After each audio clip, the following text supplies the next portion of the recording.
Hi, I'm Shane with Lawn and Lights, and today what we're going to teach you could possibly change your life. I'm just kidding, but seriously, it will up your Christmas light game to the highest level. Have you ever looked at a house that lights have been installed professionally, and then the house beside it, you can tell the difference that maybe that homeowner put their lights up themselves, and the differences? Questions like, how did they get those lights spaced out so nice and neat where there's not extension cords and lights hanging all over their house, and how is there just maybe one bulb out on that house, but the house over here, 3 strands went out all at the same time? Or how did they put them up so fast? And how did they take them down so fast when the season was over?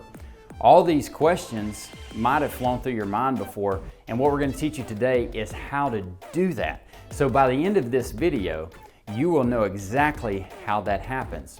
You'll know how to look at your house and see exactly where the lights should go, how to measure them for your lights, how to order those lights, how to install those lights, how to mark them so that when you uninstall them, you can put them up easily the next year, and how to take them down and store them. All this will save you thousands of dollars in the next few years if you just watch this video, learn how to do it, and do it yourself. Are you ready? Let's dive in. We're at the house that we're installing lights on. This is going to be a basic beginner house, one that is pretty easy to install lights on. We'll do some more videos in the future of some advanced techniques, but for now, we're going to stick with something that's simple. So, we found the house. Now, what we need to do first is find the face of the house. Now, what is the face of the house? That's the side of the house that's going to look the best from the road. That's the viewing angle that you want. Now, what I want you to remember is that your eyes are drawn to where the light is, not where the light isn't. So don't overcomplicate it. Just pick the part of the house that faces the road. Maybe it might be 2 sections, and that's fine. And we'll go from there. So our camera is actually sitting on the road right now, so the best part of the house that you see is what we're going to put lights on, and I'll zoom in to show you more clearly. So we're going to start at this back corner back here. So that back corner, you can see that from the road, and we're going to run all the way around here, up and down those 2 peaks right there, and then across here and down. That's where we're going to stop, is that far corner. Not this one right here, but this far corner right here where that gutter starts. We're stopping right there. However, we will go into how to clip on the gutter, even though we're not putting them on the gutter. We're going to break this down. We're going to give you simple terms to remember. What we're putting lights on today is the trim. The trim is anywhere that there's a gutter or where the shingles end.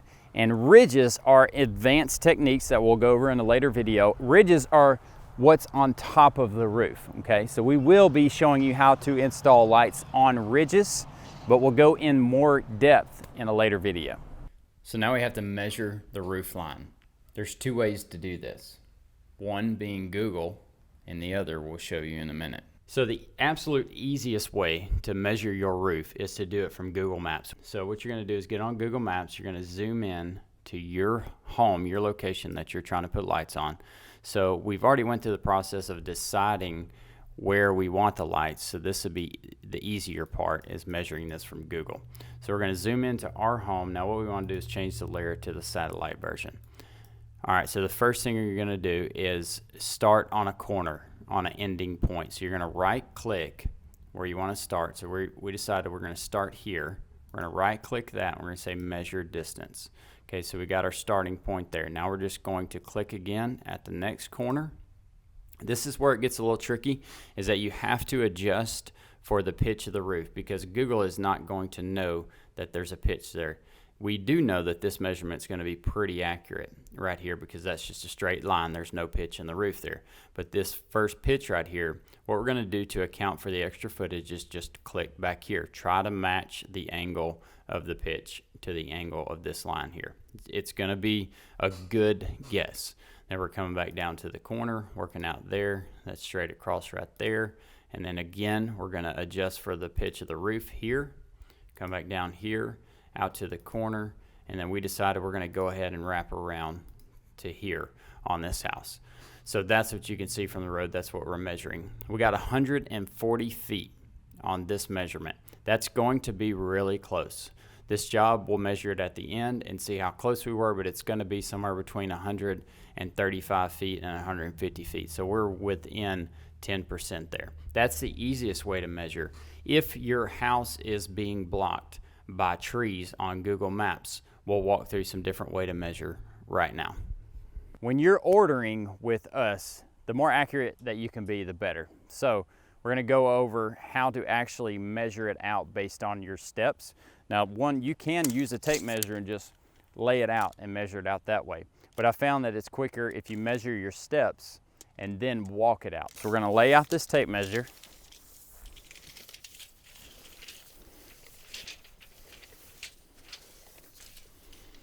I'm just going to lock it in, and we're going to take 5 steps from the beginning of the tape measure. I'm starting right here. 5 normal, regular steps. Don't do anything crazy, just how you would normally walk. So 1, 2, 3, 4, 5. It's 13 feet. I know that my steps, 5 steps, are 13 feet, which means each step is 2.6 feet. So then I can just take the amount of steps that I'll walk off on the house, multiply them times 2.6, and then you get the total number. If your steps are 2 feet, you multiply it times 2. If yours are 3 feet, you multiply it times 3. You get where I'm going. So we measured out that my steps are 2.6 feet apiece. Here we go. We're gonna walk it out. Here we go. 1, 2, 3, 4, 5, 6, 7, 8, 9, 10, 12, 13. I'm gonna add a step for past that fence. Now when we get to this peak right here, we're gonna stand at the corner and try to match the pitch, okay? So we're at 14, 15, 16, 17, 18, 19, 20, 21, 22. We're gonna count that as 23 right there. 24, 25, 26, 27, 28, 29, 30, 31, 32, 33. Again, I'm walking out to match the pitch. 34, 35, 36, 37, 38, 39, 40, 41, 42. Now I'm gonna get at this corner right here. 43, 44, 45, 46, 47, 48. I'm coming back to this corner. 49, 50, 51, 52, 53, 54. 54 steps times 2.6 should get us close to that 140 number. 140.4. That's what we measured on Google, was 140. So it's pretty close. We found the face of the house. We figured out how to measure. We got our measurement, and now we are going to find where our power source is. Where are we going to plug the lights in? Now the great thing about these LED lights is that you really only need one plug unless you're running an insane massive amount of lights. You only need one plug. But you want to start your lights close to a plug. It just makes it easier for you. So starting our lights close to a plug, we found a plug right over there. You want to make sure that that plug works before you start putting your lights up. Otherwise, you may want to pick a different plug and start from a different side of the house. So when you find your plug, you want to test it. Really simple. Just find something that you can plug in that lights up, or some kind of power tool or something. We're just going to test the plug so that we're not having to deal with heartache later of a plug not working. We have lights. This plug works. It's a good place to start. So here's what you'll need to provide in order to do this lighting job on your house. What you need is a ladder, a good ladder, whatever it's going to take for you to get up on your roof or to hang from the ground, leaned up against the roof and put the Christmas lights up. You will also need a good pair of cutters, and these will come in handy. I'll tell you why in a minute. Okay, that's what you need to make sure that you have. Also safety. Let's be safe, okay? Everything else, when you put your order in, we will send to you. So let's say your job is similar to this one, and it's 140 to 150 feet. So the way that we send the product to you is in 25-foot increments. So if this job's 140 feet, you're gonna order 150. And so you're gonna get one 100-foot stringer that has a male and a female on the beginning and end, and then two 25-foot stringers. So 150 feet worth of lights. You're also going to get enough bulbs to fill in these stringers, sockets, bulbs. You're also going to get enough clips to do your lighting job. Now we do want you to order an extra 10% if you want to. You don't have to, but they're always going to come in handy, and you might need them next year. for some extra sockets, or you might need extra bulbs or extra clips. These are going to be the first thing that breaks in a couple years. So it is always a good idea to have these on hand. The extra 10% also is for your install. If you measured wrong, then you have the extra 10% to make up for it. The last thing that you want to do is come up 2 foot short. It's going to look funny. Don't do it. Just order the extra 10% and you'll be happy. Now advanced, and we'll get into more advanced stuff later, but for example, on this job, we talked about the power source, and our power source, where we're getting our power supplied from, the outlet, is about 20 to 25 feet of cord from the power source to where the line starts. So you can order this as well in whatever footage that you want, 25-foot increments. And this is just called lamp wire. Lamp wire is one of the secrets of the industry. It's how we hide things. This wire is small. There's not a whole lot of electricity run through it. You can hide it in cracks, behind gutters, behind wherever you want to hide it. It'll make it look like your lights are Bluetooth. And in order to make this work, you'll need to order males and females as well. So this is a male end with a back plate, and this is a female end with a back plate. And so we will talk about how you order this, or how many feet to know how to order, and how many males and females that you also want to order. As we get more advanced and we start putting lights on roofs and we start making jumps from the first story roof to a second story roof, we'll talk about how to make that look professional. But today, as we said in the beginning, we're keeping it basic so that you can just get it going this year and we can add on next year. So the next thing you need to do is get ready to work, okay? It's time to find your workstation, and it's easy. You're standing in it. It's your yard, okay? So we're gonna take our longest stringer first. So we're starting with our 100-foot stringer, and we're gonna start, this is the corner that we decided to start our lights on. This is the corner that we are going to run our power from. So we're gonna start with the male at that corner. Always remember, female has the power. So when your female of your lamp cord runs up to it, it's gonna have the power. So you wanna start with the male wherever you wanna start your lights. All we're gonna do is lay these things out on the ground. And we're gonna walk with the roof line, okay? So we're gonna try to be as accurate as possible when we lay these things out. There's plenty of room to mess this up. This is not gonna hurt anything. The main thing that you don't want to do, you see this tree right here? This is a good example. I would not want to walk around this tree. If I walk around this tree when I'm laying my lights out, now I have to pull the whole string back and run it on the other side in order to get the lights to go where I need them to go. So I'm going inside this tree, and I'm just going to lay these all the way out. When I get to my pitches, my roof peaks, I'm going to walk those out to try to lay out the according footage for that peak. Not a huge deal, but it will help in the long run when you start to put these up. Now we're ready to install our bulbs and clips. Here's your clip. Really simple. There's a little groove on the back side of it. You're just going to lay it down on the socket. You take your bulb and screw it into the socket. That's it, really simple. So we're gonna go ahead and finish out this 100-foot stringer before we start hanging the lights.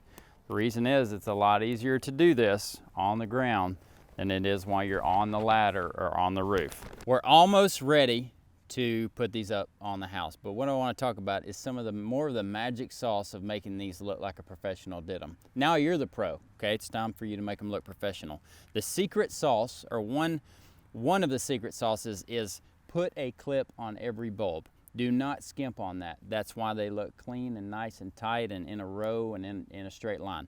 Put a clip on every bulb. All right, here we go. We're at the money shot. This is where the rubber hits the road and where things get real, and you're actually gonna start seeing some progress. So you've already put your clips on. This is a real easy process. This clip right here just goes underneath the shingle, and that right there holds it on the top. So you're gonna slide it underneath the shingle. Bam, okay. Now the risk here is that if you let too much weight dangle here, it could pull them off, okay? So keep your hand up there. Once you get that one clipped, hold that one on. More secret sauce, more secrets of the pros here. The way they make them look so perfect and so straight is we want to pull that tension, okay? Don't just clip that next one up there and you got all that slack there. We want to pull that tension tight, okay? Tight enough to where it's not, watch this bulb. If I pull it too tight, it's going to pull that one down. We don't want to do that. Just tight enough or taut to keep that line straight. Now, while we're here, you might have gutters, okay? And so the way to clip on gutters is just the opposite way of going on to the shingles. Is we're just going to, right here, go down and clip on there. Now, for my OCD people out there, this does stick straight out. It doesn't matter. You will not tell the difference, okay? Just clip that thing on there. They're going to stick straight out. One thing that you want to do on gutters is try to make them stand straight out like that. You don't want to clip them to where they're all like that and then like that. Pay attention to how you're clipping on there. Make them go all the way down on there. And if your bulbs, you know, try to make them stick as straight out as possible. Another obstacle that you might face when you're clipping on gutters, or if you're thinking about clipping on gutters, if you have gutters, this house actually does have gutter guards, okay? You cannot clip bulbs where there are gutter guards. So in that case, you would just go underneath the shingle behind the gutter. So if there are gutter guards, you're still going to go on the shingles behind the gutter. You can still see these just fine. The bulbs stick up enough where you can see them. So now we're starting right here. We're going to start right here at the corner. And for now, I'm just going to leave this male dangling here. We'll come back and tie it into power later. And I've set my ladder up where I can get 2 or 3 or 4 at a time. I set them there, let the weight off, make sure they're not going to pull out. I'll move my ladder and keep going. We do want to stay safe. So we're not going to talk a lot about safety today, but a couple things is when you're on a ladder, don't do that, okay? Do not stand on the top step, okay? Always stay at least down 1 or 2. If you got to stand on the top step, your ladder's too short. Get a different ladder. Also, make sure your footing on your ladder is good. Make sure this where my foot is all the way locked down, okay? All those things are important. If you're using an extension ladder, the one that just extends, slides out, and leans on the side of the roof, make sure your footing is good. Make sure it's either on good concrete with the rubber shoes, or make sure that the forks are dug into the grass. That's very important. We have a jump here, and let's just assume for educational purposes that this jump is too wide to make and still be able to clip. It's not, but we want to teach you something. So let's assume that there's not enough cord here to get from here to here. And we talked about not going up there anymore because you can't keep your line taut. So we're going to put this here. What we're going to do to make a jump, we've got our cutters that I told you that you're going to need. Make sure this is not plugged in when you're doing this. You're going to cut right in the middle. Okay? Cut the line. Don't be scared, we're going to fix it. In your ordering process, you will have the option to order lamp cord. We talked about this. So what we're going to do is install a jump. So let's say you're going from level 1 to level 2 and you need a 10-foot jump. You're going to install a 10-foot, we call them jumpers with lamp cord. When you're installing these, what I want you to do, first of all, take your cutters and cut it at an angle. I'll tell you why in just a second. We've got that cut at an angle. Now we're going to take the cutters without stripping any wire, cutting anything, the end of the cutters, and kind of pull that rubber over the wire, okay? We do not want those 2 wires in there to touch. We're going to take that cut wire and put a male on it, okay? So I'm just laying it in on top. This male is open at the top. I'm laying it in and pinching it down so it looks like that. There's prongs in there that go into that wire to give you the connection that you need. Lay it in there, pinch it down, and here's the back plate. You're going to take that back plate with it's got an open end and it's got a closed end. There's just a little tab over that. You're going to take that and slide it over the back side where the wire's coming in, and then slide it all the way down so that it's fully closed, okay? Now we're going to do the same thing on the line with the lights, We're going to cut it at an angle. Pull a little bit of that rubber over the wire so that it's not exposed. And put a female on this side. We're going to just lay it in and slide the open side where the wire's coming in over the wire till it's all the way closed. Okay, now we got the female. Remember, female has the power, so we're giving the lights the power because it's coming from the power source. Now we're going to take our male and female there, plug it in, measure it out. Now this is where, if you have multiple jumps, you need to measure them and order lamp wire accordingly with extra males and females. And we'll have that option on the ordering sheet, so on the website. So for each jump, you need one male and one female here, or one female and one male here, and then again, one female and one male here. So for each jump, you'll need 2 males and 2 females. So now we're going to cut. We're going to leave a little bit of slack just to make sure we have plenty, and cut this. Now we're putting a female on this one, remember, because female has the power, laying it in, putting the back plate on,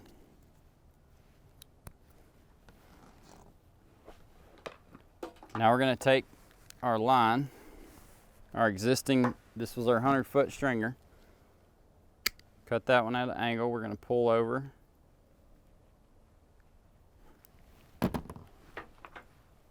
going to male here, lay it in, make sure it's laid in good enough where the prongs are touching it, slide your back plate over.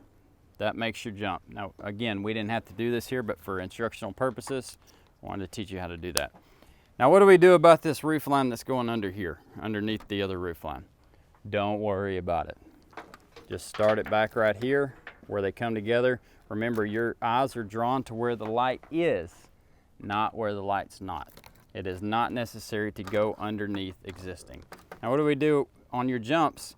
Let's hide this wire as best as possible. So we're going to slide it under a shingle here. We can tuck this. We can tuck this under the shingle here and then kind of hide this best we can right there. That's part of installing professionally, is that we are trying to hide those extra wires that we don't need people to see. All right, here we go. We're going to continue on out. When you get to corners, whether they're outward corners or inward corners, what you want to do is let the line wrap around the corner as if it is actually going around the corner. So what I'm saying is we would put this clip like this. So you see this line here going around the corner. So it's the same, so the line is stretched the same distance. What you don't want to do is stretch that all the way out to there. We want to keep this consistent, right? Or you don't want to come over the top and stretch all the way out to there. So let your line stretch around the corner just as if it would naturally stretch around that corner. When you get to a point where there's a peak in your roof, this is very important. Another secret of the pros is that when you get to the edge of the peak, if you'll zoom down there, we stop at the last one that is clipped on the flat part. And then we come to the top of our peak right here. Now, let me be clear. If you're not comfortable getting up here, there are ladders. This one that is actually not that tall off the ground. There are ladders that you can actually reach it from the ground. But what we're going to do is we're going to pull the slack out, and what we're looking for is our peak bulb, okay? And we got real fortunate on this one that our peak bulb lines up, okay? Now when we clip this peak bulb in there, we want to clip it right in the middle. Okay, so sometimes, this is another secret, sometimes it's hard to get this peak bulb in there. So what I'm going to do is just cut off the end of that tab. So that lets you clip that peak bulb. You can see what I'm talking about. It opens it up so I can just clip that on each side. Also to help you mark where this thing goes. So this one's kind of finicky, all peak bulbs are. You want to get it in there as good as you can, and then we're going to work our way back down evenly, so stretching out the line, on both sides. Let me get this one clipped in there on this side. If you're gonna have an issue with a clip or a bulb not working right, it's probably gonna be your peak bulb. This one stands straight up in the middle. That's exactly what we want. Now we're gonna work our way back down.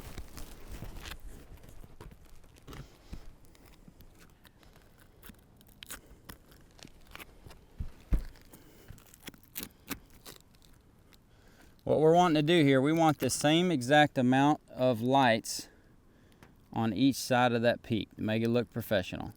Okay, and what we're doing here is because we have slack in the line right here, we're just going to adjust the slack out to make it even on both sides. So what I want to do is I want to even the slack out. Okay, so I'm going to pull that one to about right there. And now I'm going to adjust the slack just a little bit on the way up. So I adjusted 2 or 3 bulbs. I'll do the same thing on the other side.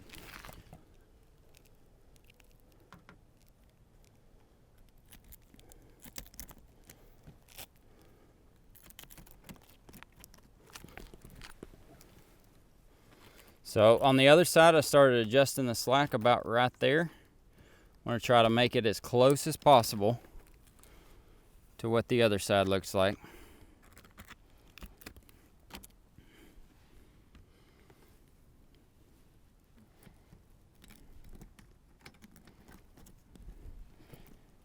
And bam, there you go. Now you have a symmetrical peak.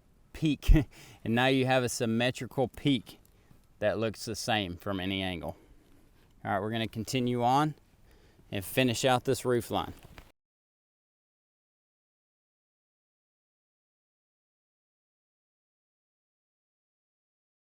So now we're to another peak, and we're going to do the exact same thing just for a refresher. If you need more of a refresher, go back, just rewind back to the video. But cut your clip, slide it in as best as you can to make that bulb stand straight up. That's what you want to do. And we've got slack here that we've got to fix.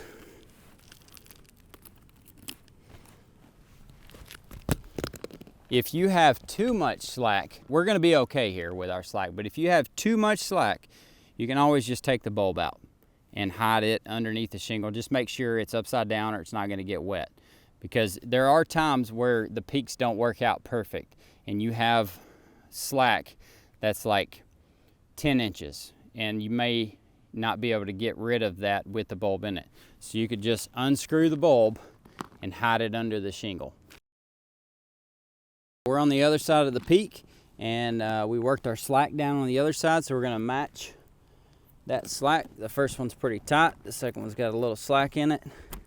The thing about matching slack is that you don't want to overdo it. Like I was saying, some of them you may want to take the bulb out and hide the socket under the shingle or something, but you don't want to overdo the slack, because then it looks like you got bulbs 2 inches apart, and we don't want it to look like that. We want it to look as consistent as possible all the way down the house. All right, so that one we're just going to get around that corner. Now we're to the end of the 100-foot stringer.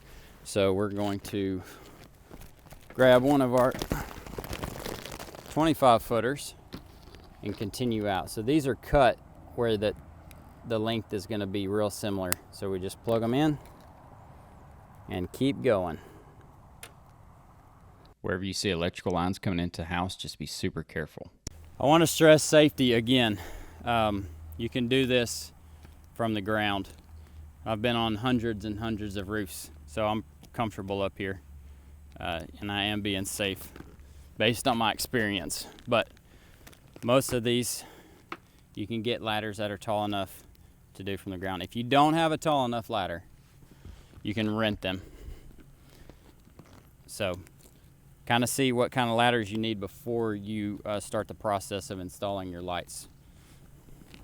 Because once you get started,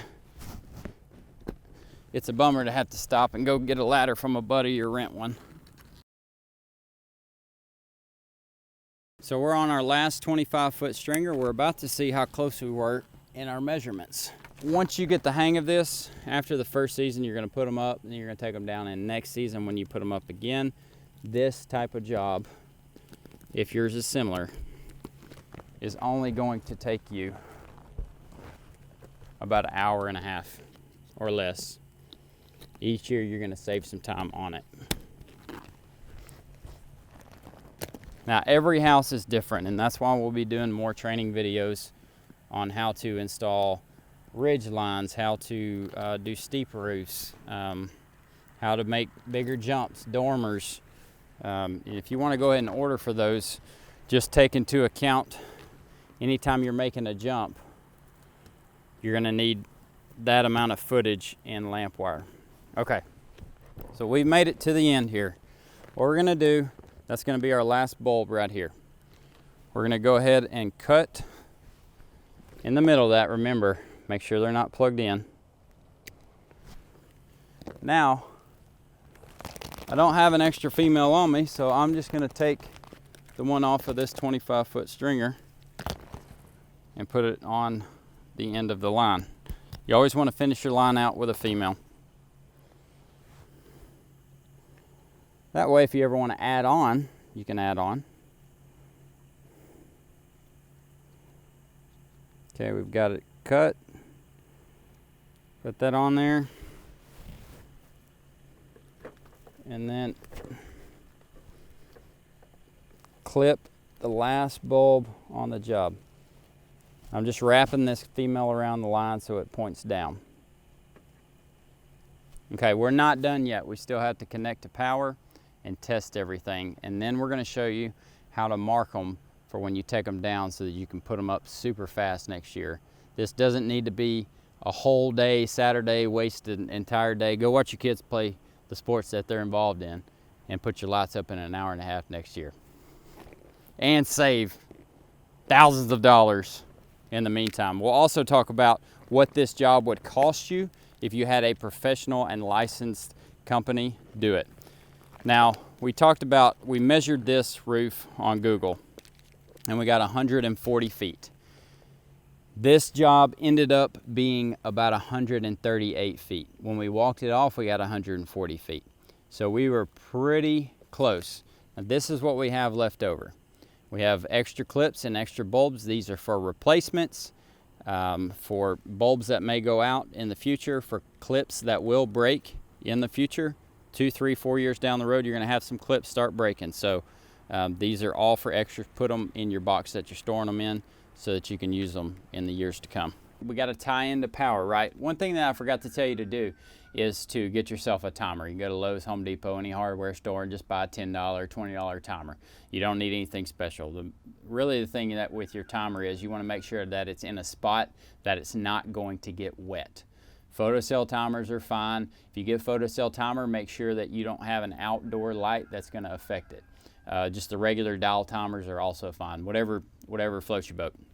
So now we're ready to hook into power. And when you order, what you wanna do is you wanna account for all the jumps that you're gonna make for your footage on your lamp wire. Okay, so if you have 4 jumps and you have 4 jumps that are 5 foot apiece, and you have 20 foot that you need for getting power to your lights, you want to calculate all those up and order that much of lamp wire. Add some to it if you want to. Also think about the males and the female ends. They're relatively cheap. To make sure that you go ahead and order plenty of this and your males and females to not have to wait on some to come in to finish your lights. So order some extra if you want to. It's not a big deal. All right, so we've got our wire. We're gonna insert it into our male end. And for testing purposes, we don't have a timer right now. We're not plugging into a timer. We're not gonna plug these in right now. Why? Because we still have to cut this wire. If we plug these in and cut it, it's gonna short this electrical outlet. So all I'm gonna do is, so that we can get our footage purposes, so we know where to cut our wire, I'm just wrapping it around the outlet there. Now, let's hide this wire the best that we can, okay? So that's part of being professional. So we're gonna go under this. I've got a crack in the concrete here that I'm just gonna kinda run it down with my fingers by that door.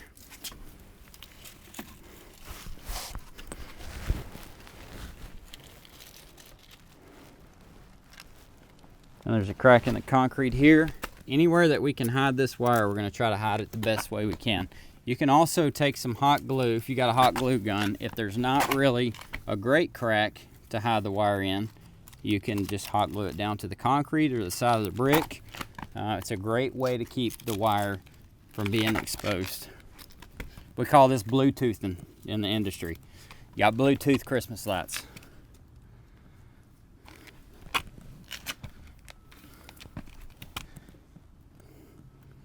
So we're trying to make it to this corner here, but the concrete, there's not a crack anymore right there, so we're just gonna stop right there. If I had some hot glue right here, that'd be great, but I don't. We're just gonna stop right there.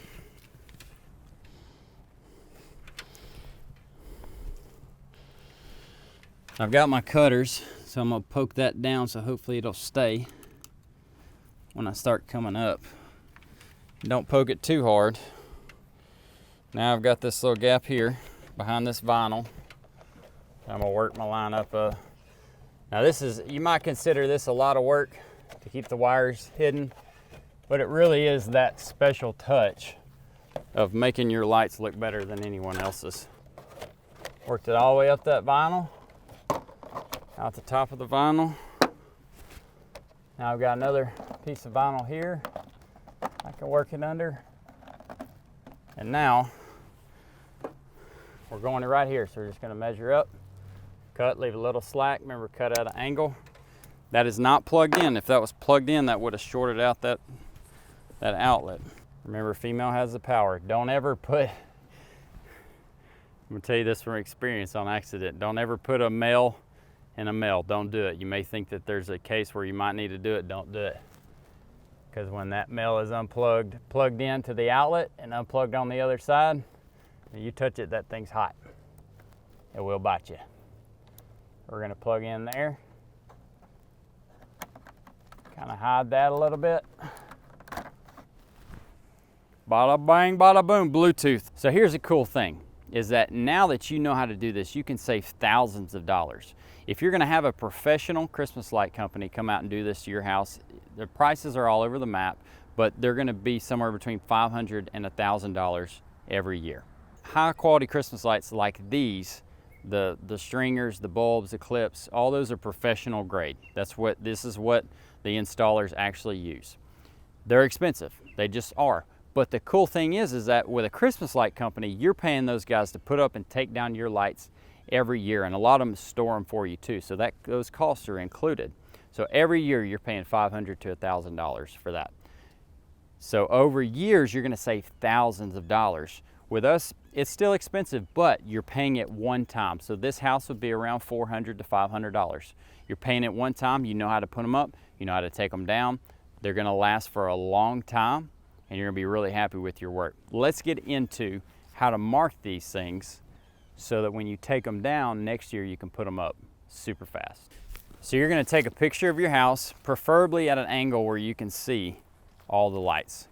And we're going to take from that picture, we're going to show you how to mark those lights so it's easy to take them down and put them up next year. From most phones, you can take a picture and draw on the picture. We're going to make it as simple as possible, but we also want to be detailed about how we do this. So we've got a picture here of the house and where the lights are. So we're going to edit that picture. And I'm just going to draw the lights on the house where they are. Very simple. Don't overcomplicate it and try to draw super straight lines. It does not matter.